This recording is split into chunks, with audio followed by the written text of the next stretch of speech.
Hello, everyone, and welcome to our podcast episodes from the GetTheNet series.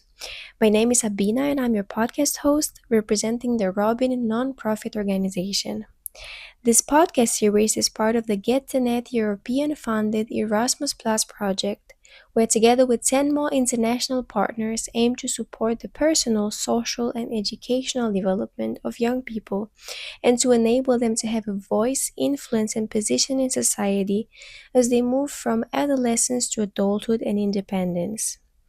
If you would like to hear more about Robin as an organization, please check out robinNGO.dk. This is ROBINNGO.dk. Again, ROBINNGO.dk. Today's episode is centered around the topic of mental health awareness and communication, where together with our guest, Frederik Svinth, dive deeper into the role of open conversations in mental health, how lack of close connections can lead to loneliness, and how to develop our skills to become better communicators. Enjoy! Hello, everyone, and nice to see you again in our podcast series. This is the podcast series part of the civil society cooperation in the field of youth called the GetTheNet 2025 project founded by the European Union. Yeah. I'm your host here today, Sabina, and with me I have Frederik from SNAKSPIL, and thank you very much for being here with me today. You're very welcome. Frederik, I think it would be best if you would introduce yourself in a couple of minutes, and Yeah. I can do that. My name is Frederik, and I live in Denmark in there's a big the mainland on the nose, right in the middle of it, nothing. I have 4 kids and a wife, and I have my own company where I create these games. So it's like card games, small boxes with cards where you draw a question and then you get to ask each other questions, which is basically just a way of creating more conversation between people. I think I've realized in my own life that I can become better at having conversations, at not interrupting as much, as sharing more, also my more vulnerable sides. And I think in working with that and then working with my games here, I just seen that a lot of people actually have this need for more deeper conversations. And then besides that, I am an author. I've written a book about relationships and friendship, or 2 books, one about relationships more in general, and then one about specifically friendship as a genre, a relationship genre. And I think friendship is just so interesting because it's something that we are not even taught. We just learn it as kids. I guess it's called the first nature. So it's not something that we actually get taught. It's just something that we evolve. But then with that evolving, we don't actually get to understand it completely. And I love educating people in friendship because it's something that they I can see it in their eyes that they know kind of know everything I'm saying, but it's never been verbally said before. Do you know the feeling it's setting the pieces together of something that they actually kind of know, but they just never said it and nobody never told it to them. So it's an intuition, and it's nice sometimes to get a common language about our intuitions. And then at the end of that, besides games and reading books, writing and reading books, I am a public speaker. So I've traveled Denmark the last almost 15 years, I think, talking about the same topics, also talking about loneliness, meeting the youth in my talks. I think in those years I've had more than 1,000 lectures. So Wow. yeah, I know it's a lot. It also sometimes feels like work, but it's really incredible to meet all these people, and it's young and it's old, and it's often in the same day. And there's something about meeting people and talking about things that matter, that you can see this matters to them. And I think even though I read a lot of books, My biggest feeling of learning something new is when you say something that matters and you can see that it resonates in people's eyes. Ah, Yeah. that was the that was a pinnacle point of understanding this. It's not that I read it; it's actually that I read something and then I said it to them. I could just see them completely relate and get their shoulders down and kind of breaking a taboo. You see, like often when you talk about loneliness, for instance, Yeah. you can see that there's something that that can be said, and they look around and they see that everybody is relating to this right now. And before it was said and they saw everybody relate, they thought they were the only one. And suddenly this became like a common feeling that is Yeah. like not wrong, I think. Yeah. So that's my work life, I'd say. I do like games and books and lectures. It's really, really nice. Thank you very much for your very, very detailed introduction. It's been super nice to get to know all your areas of Yeah. expertise. And it's really connected with today's topic, which is centered around mental health awareness and how mental health awareness and communication about the topic is affecting or potentially increasing the life quality of young people. Mm. Um, I am curious. For example, let's start a bit with the first steps. How did you decide to start working in this field? What influenced you to become an advocate of communication? Mm. I think to begin with, it was mostly my own, like from my own life, that I just had this realization. Maybe that I was very good at making friends, but I was not making deep connections. I felt like I could just loosen ties and then meet somebody else, and like always moving on and meeting more. And I just there's a loneliness connected to that feeling of not creating Yeah, those deeper connections, and I could not understand it at all. I was just like, that was my feeling. But I think that kind of started an idea that I wanted to understand this better. And then, like in my own young adult life, I think there was a feeling that I got to understand it better, and I got to create some of these relationships that I was urging for. And also, I started talking about it a bit with people. And I think that first idea that people was just like, yeah, me too. I get it. Like there's something that they recognized in this. Uh, I think that was kind of a spark, at least, to experience something, try and work with it yourself, and then verbally actually express it and see that this yeah, again resonates with others. And that was where it started. I think, like to begin with, for myself. Um, Working with these topics is also something that is like expanded a bit. So when you go around and you meet like you meet schools and like education system and everything, it's also often people will point something out saying this is like actually a very big topic right now. yeah, And for me that makes something interesting to see. Okay, now like just from my when I started, we weren't as disturbed by these social media things yet, yeah, and that has become a part of, like, not completely actually, like just a very small part of my lecture because they don't want to be scolded too much. That like you add things in to make it relevant. So there was a core in myself, and then I've just read shit tons of books and articles and everything to make it become not only something that I feel and think and like, but also something that is actually relevant and actually based on some knowledge that other people than just it, my own mind figure it out. Yeah. yeah. I think this is really, really important because very often, as you were saying, these are things that we grow up with. We Yeah. don't know their definition, and we're not particularly taught on how to communicate around and create social connections. And I think this is a topic of potential friction or cause problems for people that are already maybe struggling with different kinds of problems, mental health Mm. problems. Yeah. I am curious how or if you have used your games in discussing these kind of topics before. I think they've been used more in not discussing the topic itself, but more used as a tool, as a method, actually like a practice.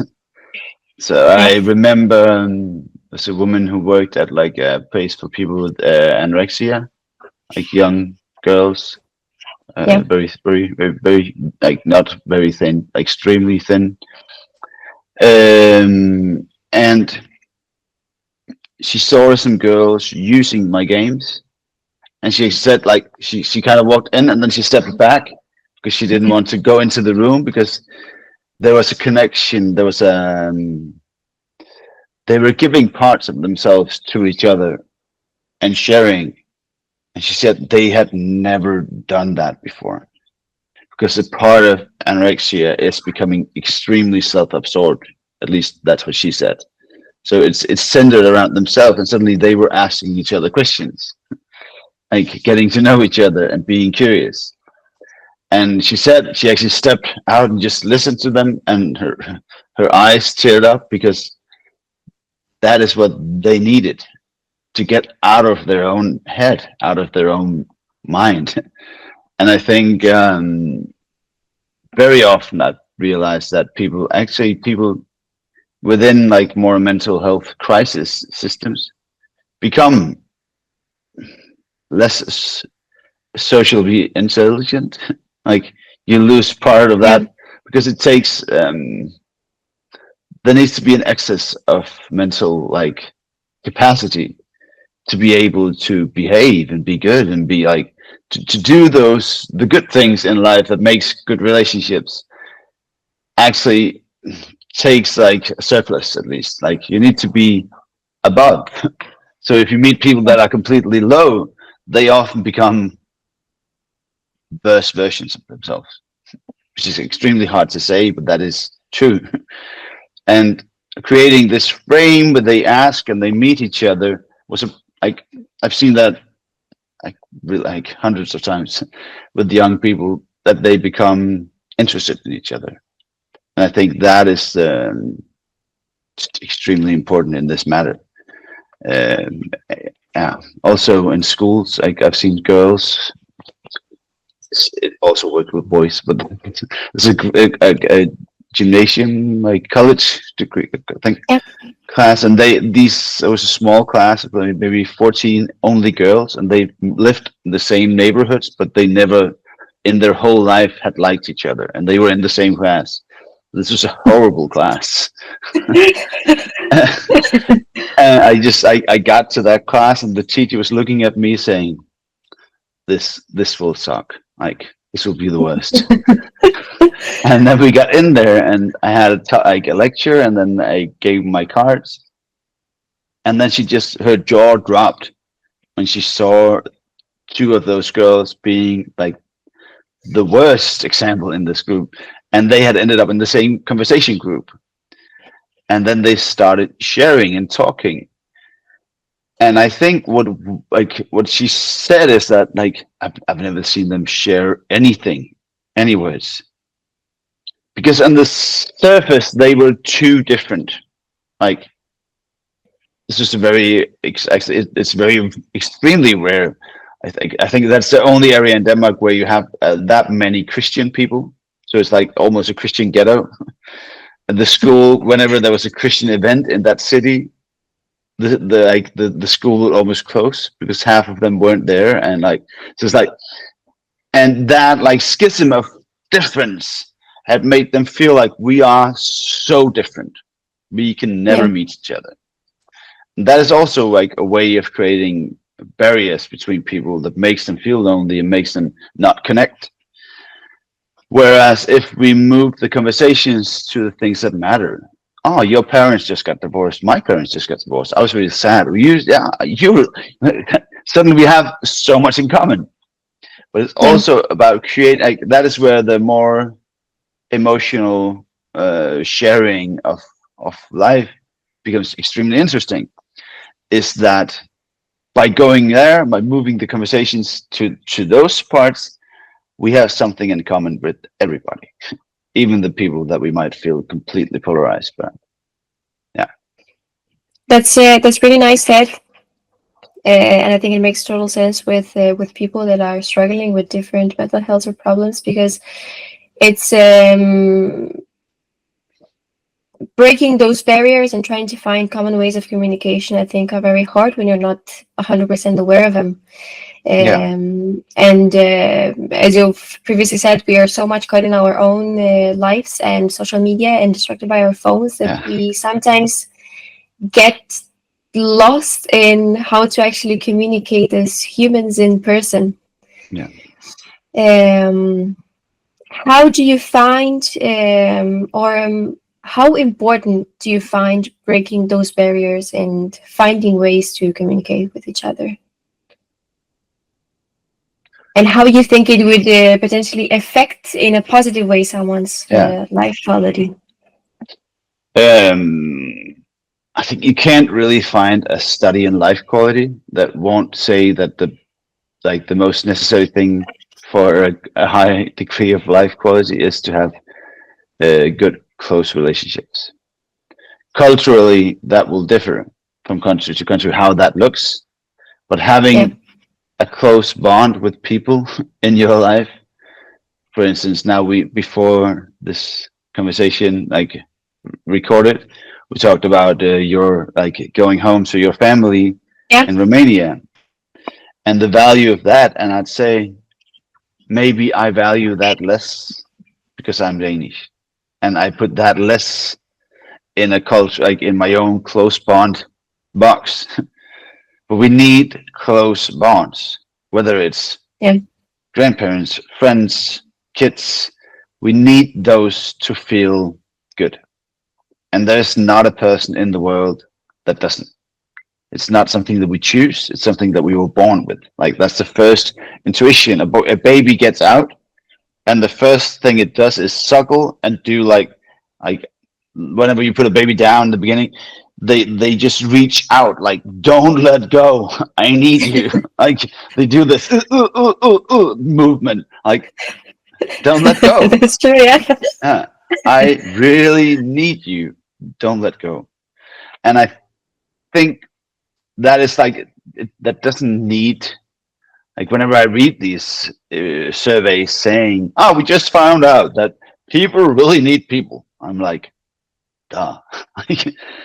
We don't need surveys to say that to ourselves. We know that.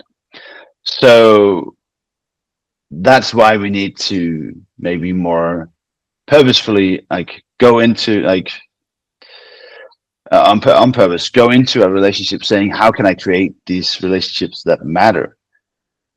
And what was the question again? Just to make sure that I go the right way uh, here.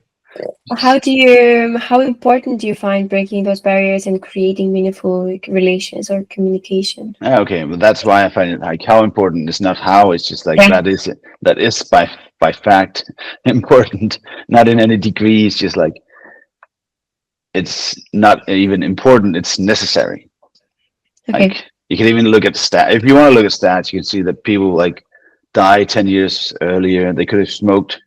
Like, you could have very good relationships, and then you could smoke 40 cigarettes a day, and that would be equally as unhealthy as being extremely lonely. So that, like, it's just not good for us to be disconnected. And then breaking the barriers to create the connection. I think actually we've generally overrated our ability to create connection. uh, I think because there's an intuition that everybody has learned it as kids, and then they just do it. But I think some of the tools that people learn are shitty as fuck. Like, the tools they've learned as kids are true. just not good. So they keep doing that shit.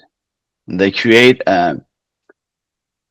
a horrible attachment system, keeping people locked in, like not letting them free, like creating just attachments that are not good for them or the people they are connected to.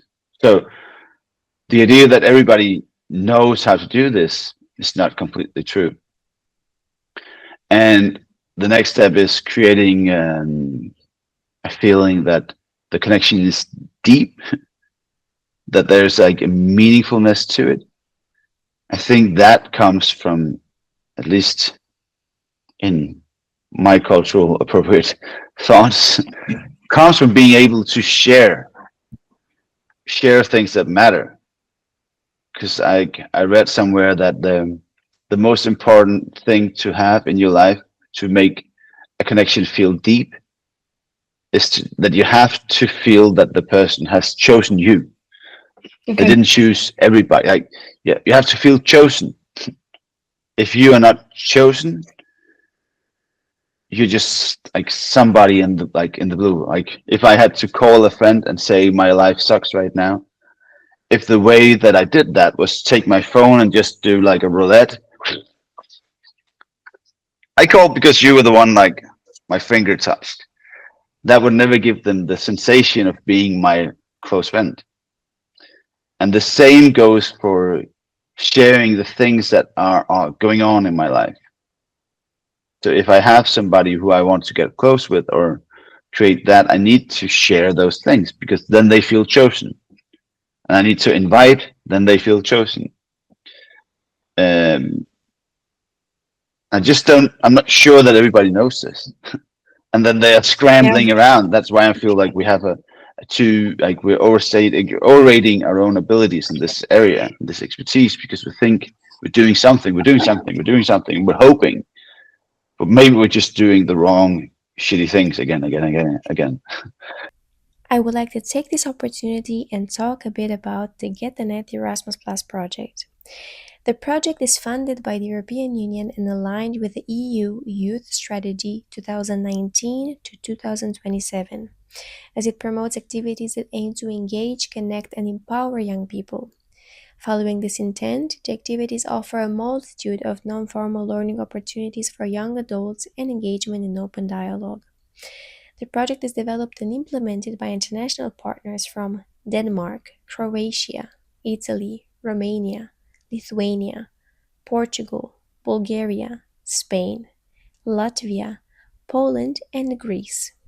Continuing to our episode. And I think breaking these barriers or maybe destructive patterns that we have learned through childhood and maybe we're Yeah, not even aware of. no, no, Because as you no. said, probably a lot of us are not even aware of the things that we're doing, and we keep asking ourselves, "Why is this not working? Why is it hard for me to create Yeah. connections?" But I think this also leads to creating a safe space, right? And dialogue. How do you think that needs to be created? Because you need to be able to create a place where, as you said, examples with the girls have a common ground where you start to have all these kind of discussions. How do you Yeah. think you best facilitate this safeness? With snack games, no. Well, With, that could also be an answer. yeah, no. I think the most crucial, the most important thing to create a safe space is to create something that feels safe. And most often that is creating something that can be in a space where they're already safe. Like, so if you have like kids at a school and you want to make them feel safe and they don't, maybe they shouldn't be in the classroom, but you bring them out to that playground. They've been there a lot of times and they feel safe here. This is a good place. I'm safe. Or I just create the safe space is creating something that feels recognizable because you've done it before. You know this is working. And then the next part is creating something that goes with the intuition without feeling too forced, but still creating a direction. I'll expand on that. But Sure. going with the intuition is for me at least when I created my conversation cards.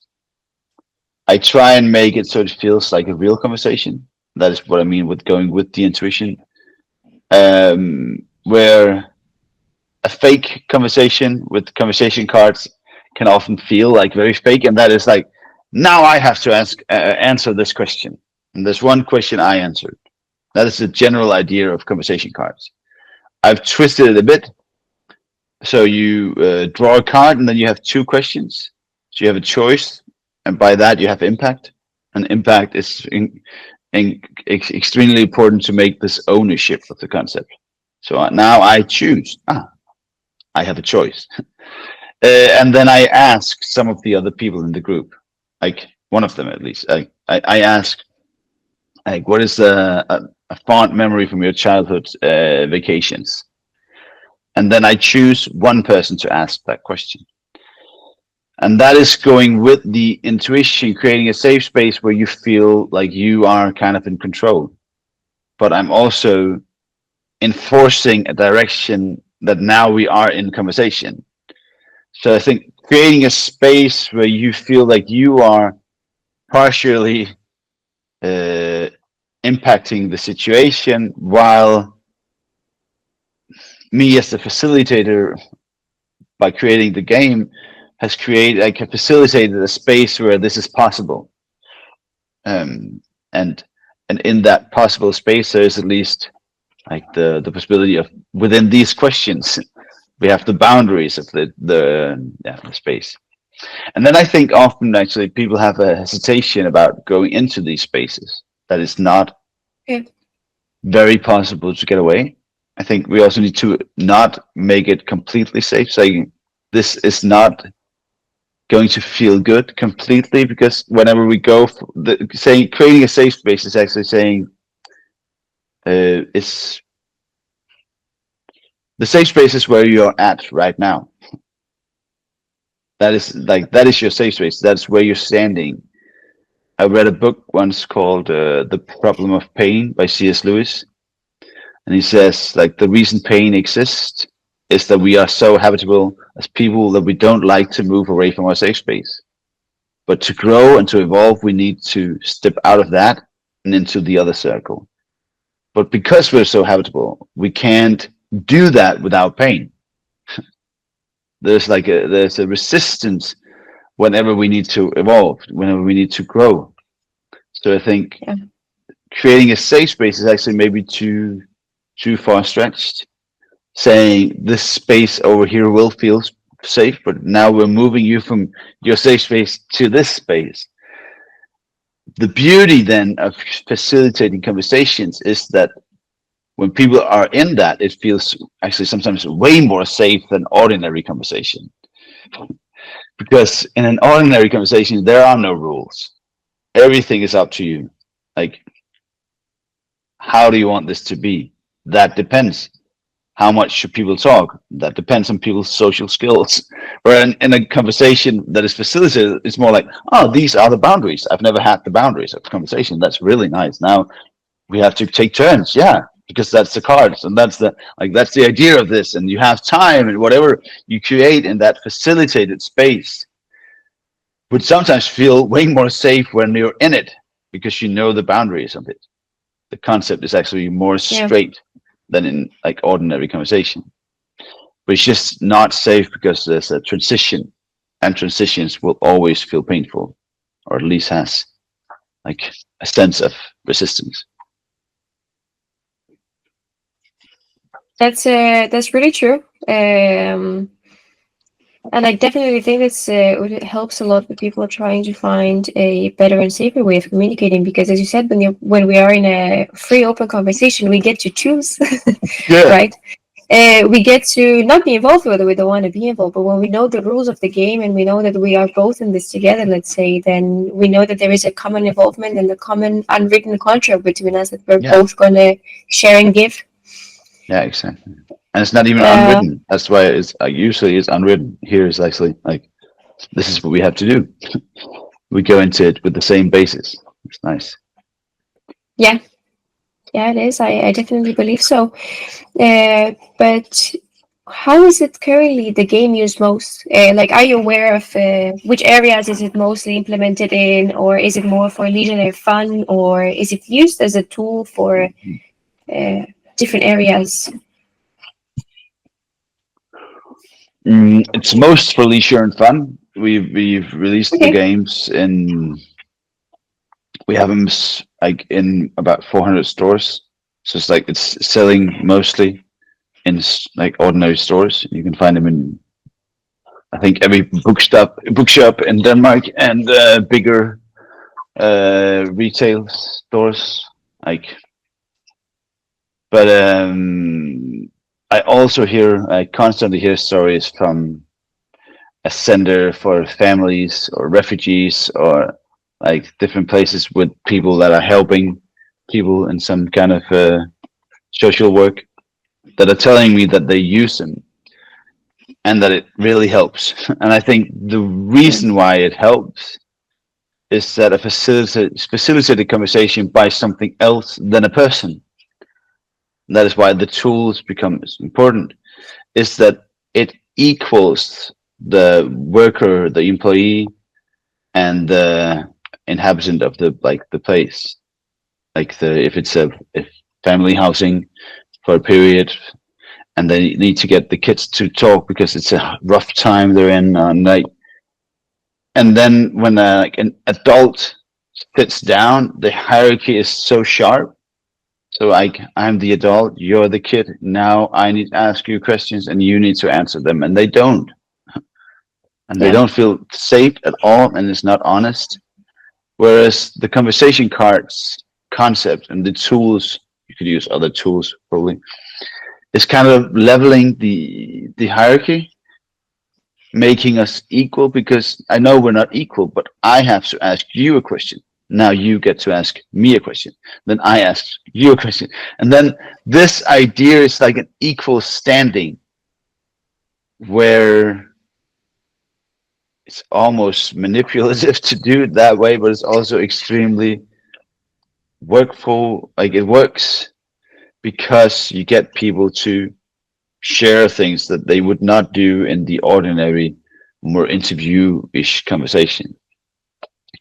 Um, so yeah, it's mostly leisure and fun for people, but then even that is like the stories I hear are like we bought the game and my dad never talked before, and then we played it with our family, and it's just like he shared so many things, and so many things that added up. Like I never understood those parts. Um, People that are like our most selling game is for couples, and just the number of times people have told me that this saved so many hours of therapy because they just got to talk. Yeah. Yeah, because conversation really matters and communication is everything in being a couple. And not to be too harsh, but I think the mobile phones is the sitting with each screen is Yeah. completely messing up the connection in this part. That is why the games have become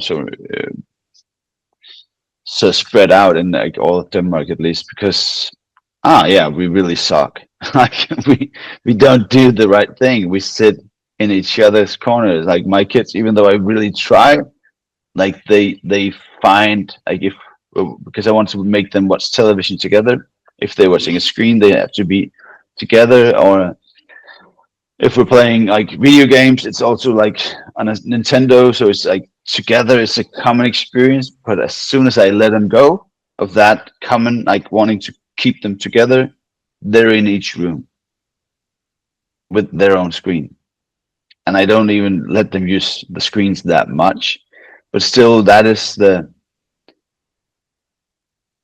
I think that's the curse of the liberty and the craving for freedom that we've created as a value Yeah. in itself. That freedom is good, choice is good. We've taught him that. We've taught him that you should be able to choose, and you should be able to follow your dreams, and you should like. So freedom is like the essence of a good life in some ways of like measuring values. But giving the freedom to be alone all the time is not. good. It's not purposeful. It's not like for your well-being, not good. You disconnect, and then you numb that disconnection with more disconnection. Like, because then you reach out to that phone, and I do it myself, like all the time. Like, oh, now I'm not feeling that completely good. Make me not feel things, dear phone. Like, now I'm Yeah. watching a movie or writing things or looking at stupid social media. So I think that's really something. Yeah, there's a disconnect that it makes sense to help people connect within. Yeah, It is really, really nice. And it's in today's world where we are so disconnected with each other because of these tiny little devices that we always bring with us in our pockets. yeah, It's really causing a lot of societal disconnection overall. yeah. Yeah. But thank you very much, Frederick. It's been an absolutely wonderful discussion. And we brought Thank a you. lot of interesting things together about loneliness, the importance of communication for our well being and mental health, and how just the pure sense of being able to communicate with each other and open up and create a Yeah, safe space can increase our quality of life and our social relations. So, thank you very much you're for welcome. being here with me today, It was and nice meeting you. see you in maybe other episodes as well. Yeah, Thank you so much for listening. If you enjoyed this episode, be sure to subscribe to our channels and share with a friend. You will find more information about our activity on robinngo.dk. This is robinngo.dk. Again, this is robinngo.dk. I'll catch you in the next episode.